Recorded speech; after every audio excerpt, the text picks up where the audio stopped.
तो राजस्थान की नागौर लोकसभा सीट पर मुकाबला बेहद दिलचस्प हो गया है। यहां पर बीजेपी की ज्योति मिर्धा के सामने आरएलडी के हनुमान बेनीवाल मैदान में है, जिन्हें ज्योति मिर्धा कलयुग का हनुमान बता रही हैं।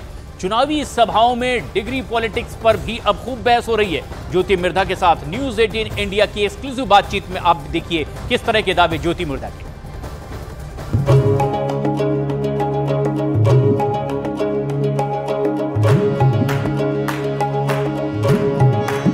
राजस्थान की नागौर लोकसभा सीट पर इस बार बड़ा ही दिलचस्प मुकाबला देखने को मिल रहा है, क्योंकि पहले जहां कांग्रेस से जो प्रत्याशी थी पिछले चुनाव में ज्योति मिर्धा, वो अब बीजेपी से कैंडिडेट हैं, और जो बीजेपी और पूरे एनडीए से प्रत्याशी थे हनुमान बेनीवाल, वो अब इंडी गठबंधन से हैं। यानी कि सीट वही है, प्रत्याशियों का फेरबदल पार्टियों से हुआ है। हमारे साथ ज्योति मिर्धा जी हैं जो बीजेपी की कैंडिडेट हैं। ज्योति जी, बड़ा दिलचस्प है ये कि दोनों सीट तो वही रही, प्रत्याशी दोनों ने पार्टी इधर से उधर हो गई। नागौर हमेशा से रोचक रहा है जहां तक मुझे लगता है चुनाव को लेकर के, तो इस बार भी ठीक है, अच्छा इंटरेस्टिंग मुकाबला रहेगा।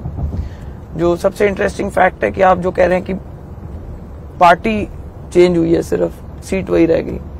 तो मैं पिछली बार कांग्रेस से थी और ये आरएलपी और बीजेपी दोनों के कंबाइंड कैंडिडेट थे, और इस बार मैं बीजेपी से हूं तो वो आरएलपी और कांग्रेस के कंबाइंड कैंडिडेट हैं। तो ये हर बार ये होता है कि एक के सामने दो पार्टियां इकट्ठी होकर के चुनाव लड़ रही होती हैं। ये एक क्रिटिकल चीज है नागौर के बारे में।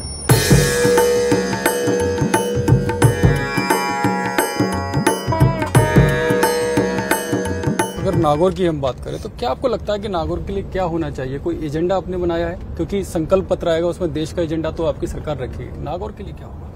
देखिए, कोई नया एरिया नहीं है मेरे लिए ये। यहाँ जो सबसे बड़ी समस्या है हमारी वो पानी की है, और किसी तरह अगर हम यहाँ पर इस बार, मैंने लास्ट टाइम जब मैं थी तब मैंने सेकंड फेज का इंदिरा गांधी लिफ्ट कैनाल का पानी पास करवाया था। इस बार मेरी कोशिश ये रहेगी कि किसी तरह पानी ज्यादा आ सके और सिंचाई के लिए पानी आ सके, तो नथिंग लाइक इट। लेकिन आप कह रहे हैं कि आपके लिए नागौर नया नहीं है, लेकिन आपके प्रतिद्वंदी हनुमान बेनीवाल वो कह रहे हैं कि आप नागौर की है ही नहीं है, बाहर ही हैं।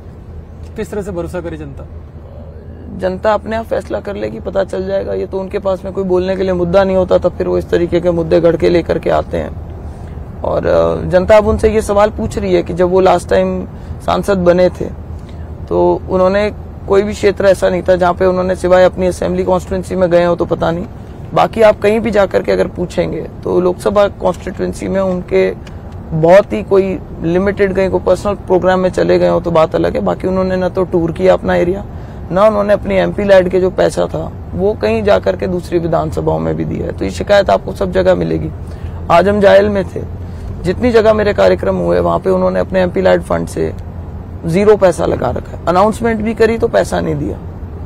तो आप उससे अंदाजा लगा सकते हैं कि भाई उनका कभी भी मकसद नहीं था दोबारा एमपी इलेक्शन के लिए, वो कभी प्रिपेयर नहीं कर रहे थे। ये सिचुएशन आई तो उन्होंने देखा कि ये शायद उनके राजनीतिक जीवन को खतरा लग रहा था, या उनको लगा कि हमें आगे नहीं बढ़ने देना चाहिए, और उन्होंने ये गठबंधन करके सामने चुनाव लड़ने आ गए। आप कह रहे हैं कि उन्होंने एमपी लड़ का नहीं लगाया, लेकिन ऐसा ही आरोप वो आपके ऊपर लगाते हैं कि जब आप सांसद रहीं तब आपकी हाजिरी बेहद कम रही और नागौर के मुद्दे आप लोगों ने नहीं उठाए। हाँ, उन्होंने बोला कहीं पे कि 30-32% मेरी हाजिरी थी। पीआरएस की वेबसाइट पे अवेलेबल है, और आप चेक करेंगे तो मेरी 93% अटेंडेंस थी, उनकी 90% थी। यानी कि उनसे ज्यादा रही है आपकी। जी। फिर आपने चुनौती भी दी है कोई उनको? हाँ, मैंने भी कहा कि मंच पे खड़े होकर झूठ बोलते हैं तो सर मुंडवाए, मैं गलत हूँ तो मैं मुंडवा लूं, नहीं तो वो मुंडवाए। यानी कि जो भी गलत है वो सर मुंडवाए, मुंडवाना चाहिए।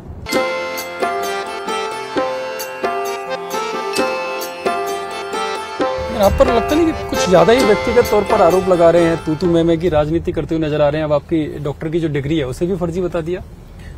पता नहीं, पहले बोल दिया उसको कि डिग्री मेरी कोई पता नहीं साउथ से ली हुई है, कहाँ से ली हुई है। जब मैंने वो डिग्री मेरी दिखा दी तो बोले नहीं, फर्स्ट ईयर इन्होंने कहीं साउथ से किया था और उसके बाद ट्रांसफर ले लिया था।